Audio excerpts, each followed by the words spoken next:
حبايب قلبي عاملين ايه؟ يا رب تكونوا بخير. وحشتوني قوي قوي من اخر فيديو نزلناه.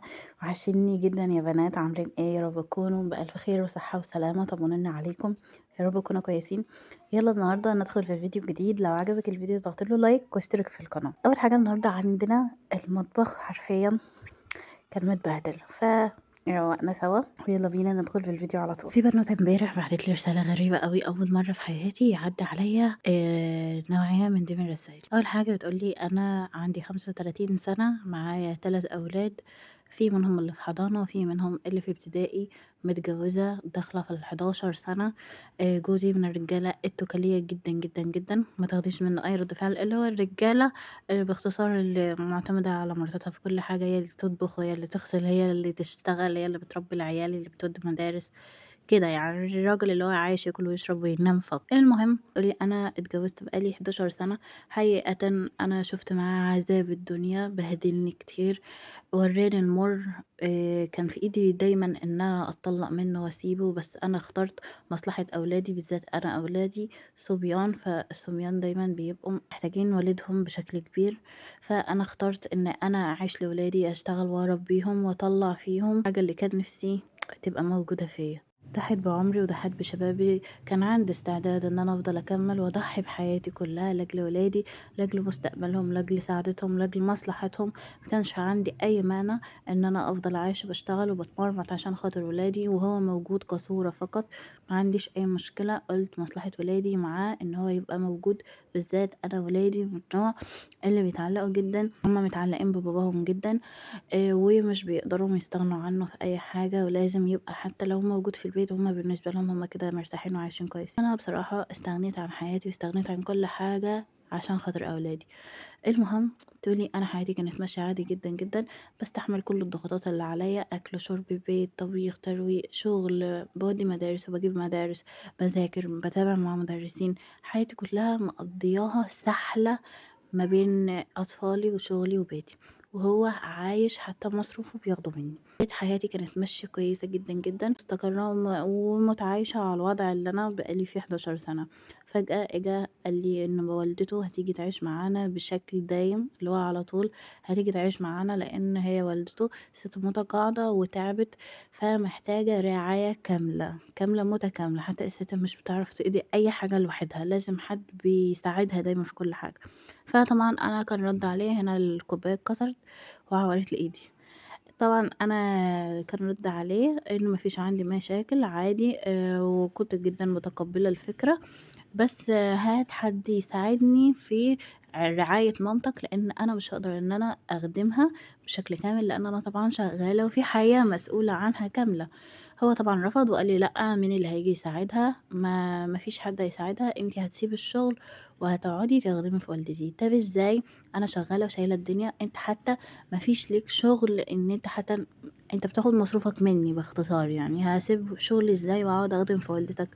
قال لها: "هو ده اللي عندي، إذا كان عاجبِك غير كده هتطلقي." ما شاء الله حضرتك راجل ناطع، قسمًا بالله ما أنت فالح في أي حاجة غير ببرك لوالدتك، دي الحاجة الوحيدة العادلة فيك، غير كده أنت ما لكش أي ستين لازمة في الحياة، مش عارفة أصلًا أنت موجود ليه، عايش ليه أصلًا مش عارفة. رفضت طبعًا وقُلت له: "لأ، مش هاقدر إن أنا أستغنى عن شغلي، ممكن أختك تيجي تساعدني في خدمة والدتك." أخته بالمناسبة متجوزة بس مش مخلفة.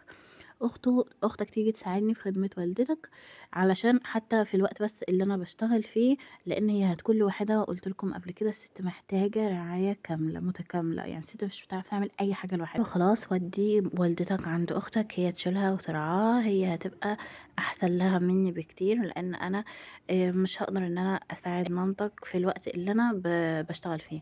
قال لي: "لأ، أنا مش هاودّي والدتي عند أختي، جوز أختي هيتضايق، وأنا مش عايز حد يضايق أمي أو يتضايق من أمي وأنا لسه موجودة على وش الدنيا."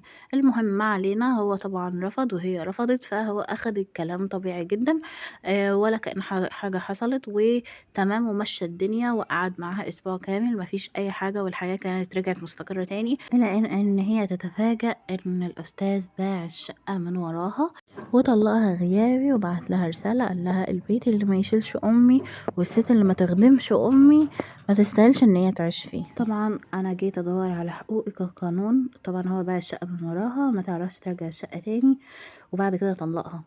فجيت ادور على حقي في القانون، طلع ان انا ماليش اي حق غير ان انا هارفع عليه نفقة واخد منه مصروف للاولاد. هو طبعا ما بيشتغلش ومفيش ليه شغل ثابت، ما تعرفش تثبت اي حاجة للمحكمة ان هو ليه شغل ثابت او لا.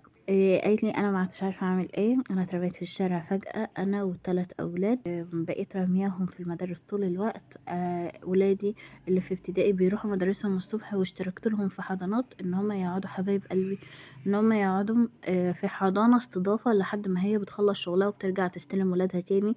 بتقولي اجرت شقة، الايجار غالي جدا جدا، المصروف كبير جدا عليا. بدل ما كنت بشتغل شغلانة في اليوم بقيت بشتغل 3 شغلانات. ولادي رميهم طول النهار في المدارس مع ناس غريبة، معرفش عنهم حاجة، معرفش اكلوا وشربهم ولا لأ.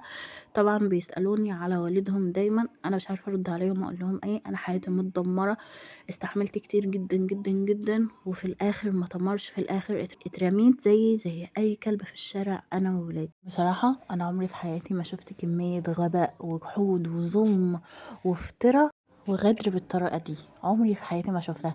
ازاي واحد بتقول على نفسك ان انت بار بامك وخايف على امك ويهمك قوي امك، وانت رحت رميت 3 اطفال ما لهمش اي ذنب في الدنيا، ما لهمش اي علاقة باي حاجة في الحياة، وتقول انا بار بامي وانا شخص كويس؟ ازاي قادر تنام على المخدة؟ ازاي قادر تعيش اصلا؟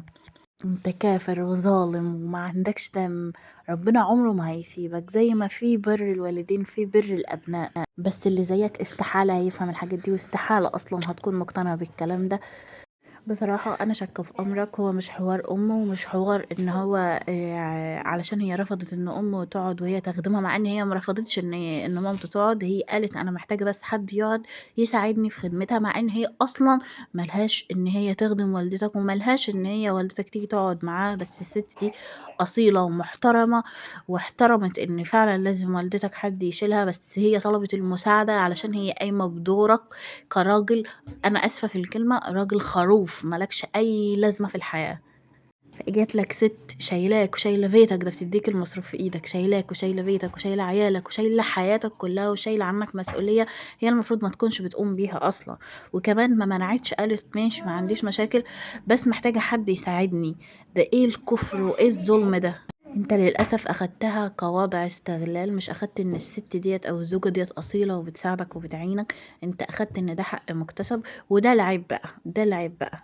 انت حضرتك بتقولي ان مامتك وما ينفعش وعملت حاجة مامتك، استحالة تكون كويس او استحالة تكون شخص اللي يرمي ولاده ما يبقاش شخص كويس. اللي يرمي ولاده لواحدة ست تشيله وتشيل حياته، اصلا انت من الاول ما تستاهلش ان هي كانت تعمل معاك حاجة زي دي، لان انت الشخص عار على الدنيا وعار على الرجالة وعار، مش هقول عليك راجل، انت يعتبر، مش عايز اشتم والله، بس انت ما مسيتش كلمة الرجولة ديت بحرف، حتى ما خبطتش فيها بحرف. انت اكيد ليك نزوتك واكيد عايز يا اما تتجوز جوازة تانية يا اما تعمل ايه، انا ما اعرفش، الله اعلم. بس انتي بجد والله العظيم انت ربنا رحمك ونجدك على قد البلاء اللي انت فيه دلوقتي، وعلى قد المسؤولية الصعبة اللي انت شايلاها، وعلى قد المحنة اللي انت فيها. وانا عارفة ان اكتر حاجة واجعاكي دلوقتي ان انت سايبة ولادك، ما انتيش عارفة تكوني معاهم بسبب شغل، بسبب ان انت توفر لهم حياة.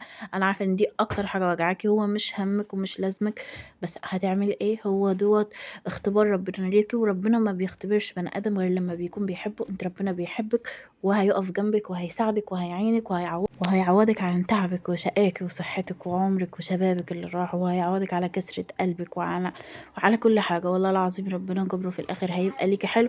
وشوفي بكرة انت هتكوني فين، وشوفي هيكون الراجل ده فين بكرة، هتاخدي حقك منه بعدالة السماء وبعدالة ربنا. شوفي بكرة هيعمل ايه ربنا في الراجل دوت، وهيوصل لإيه. والراجل ده اسمعها مني، الراجل ده هيرجع لك في يوم من الايام ندمان ومكسور، ويسترجى ان انت ترجعي، وساعتها انت هتكوني بجد اخدتي حقك منه بكلمة لا انا عمري ما هرجع لك دي. الرجاله اللي زي دولي ما نقفش جنبهم، ساعدهمش، مش دولي اللي اقف جنبه واقول له هساعدك وهشيل معاك الدنيا، مش ده. دي حاجه تعلمكم يا بنات، ما تقفوش جنب رجاله، ما تساعدوش رجاله بالمنظر ده. الراجل لو ما كانش بيعمل وبيشتغل وبيقاوح في الدنيا ما تساعدوش وما تعملوش حاجه، لان هيشوفها في الاخر ان ده حق مكتسب وواجب عليكي.